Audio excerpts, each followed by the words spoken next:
The Galactic Council chamber fell silent as Ambassador Neo stood before the assembled representatives of 47 species.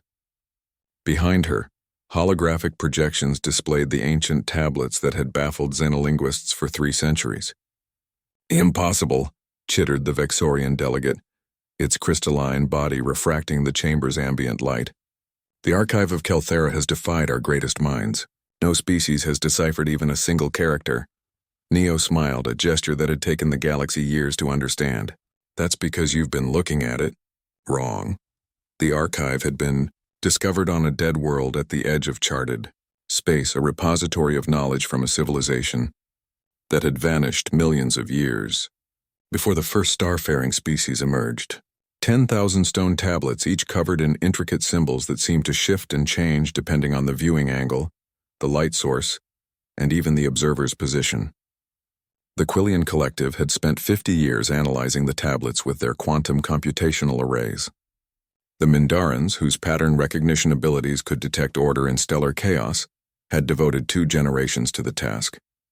The synthetic minds of the Archon network had processed every possible permutation of symbols for decades. All had failed.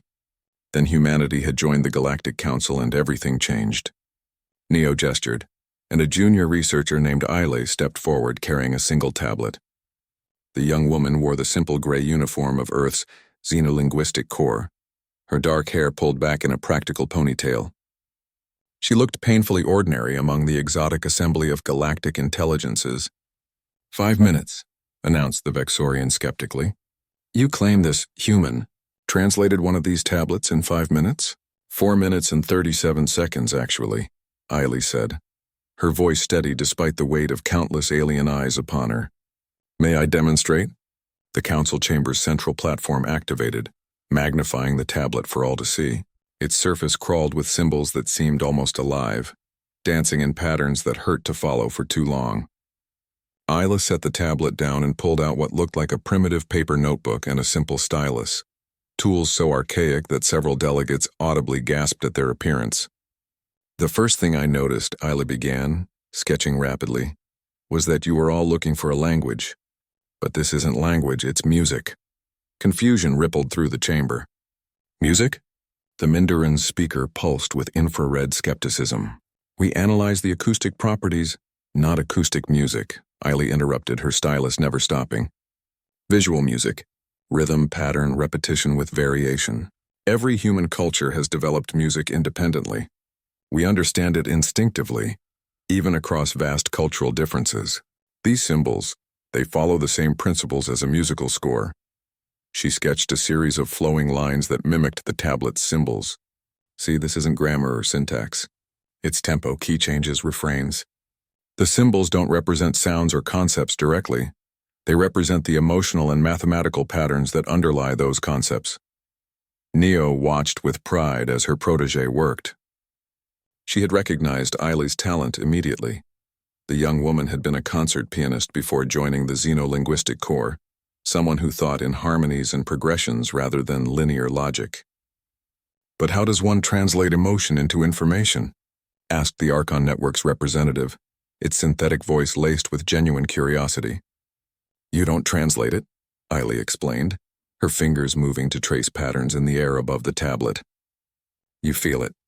This symbol here, it has the weight of sadness but also hope.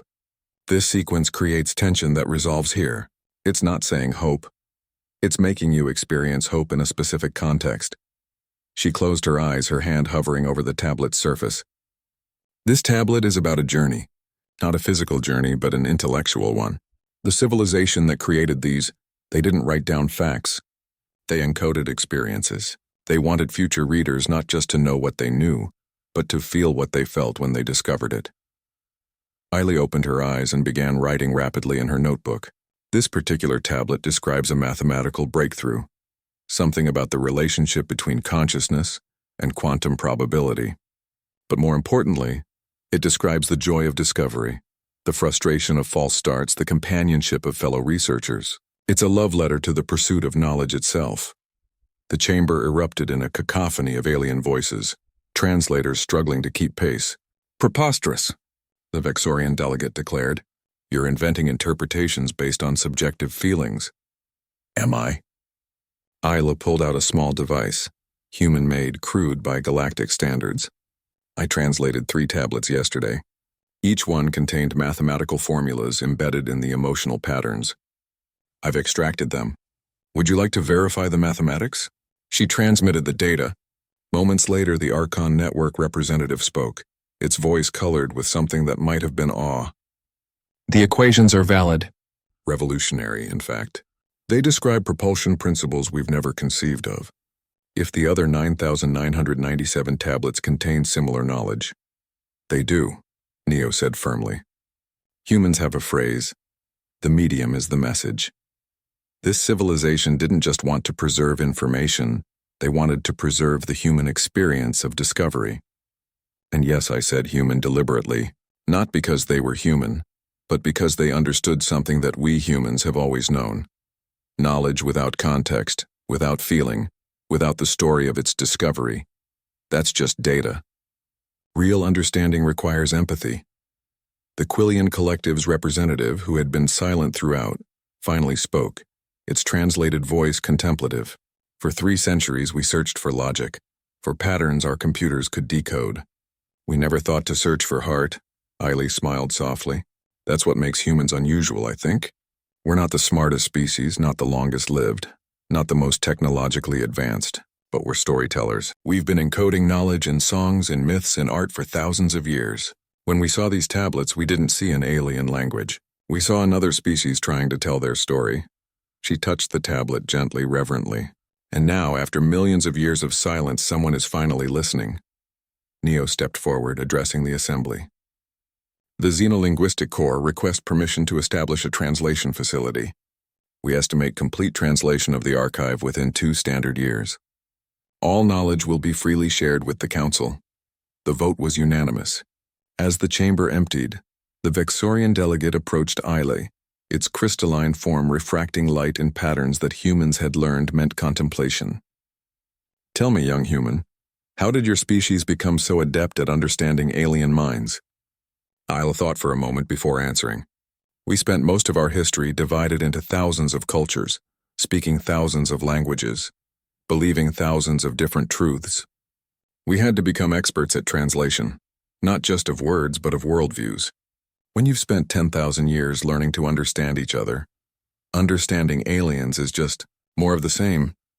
She glanced back at the archive chamber where 9,999 tablets waited in silence. Besides, anyone who's ever loved someone knows that the most important things can't be said in words. You have to feel them. These tablets, they're not so alien after all. They're just another species trying to share what they loved with whoever came after. The Vexorian was quiet for a long moment. Then it said something its translator couldn't quite render. A sound like wind chimes in a crystalline cave. But Eiley understood the emotion behind it, respect. As she walked away, tablet in hand, Eiley hummed softly to herself, the melody of an alien civilization, decoded and remembered, alive once more in the mind of a human who had learned to listen with her heart.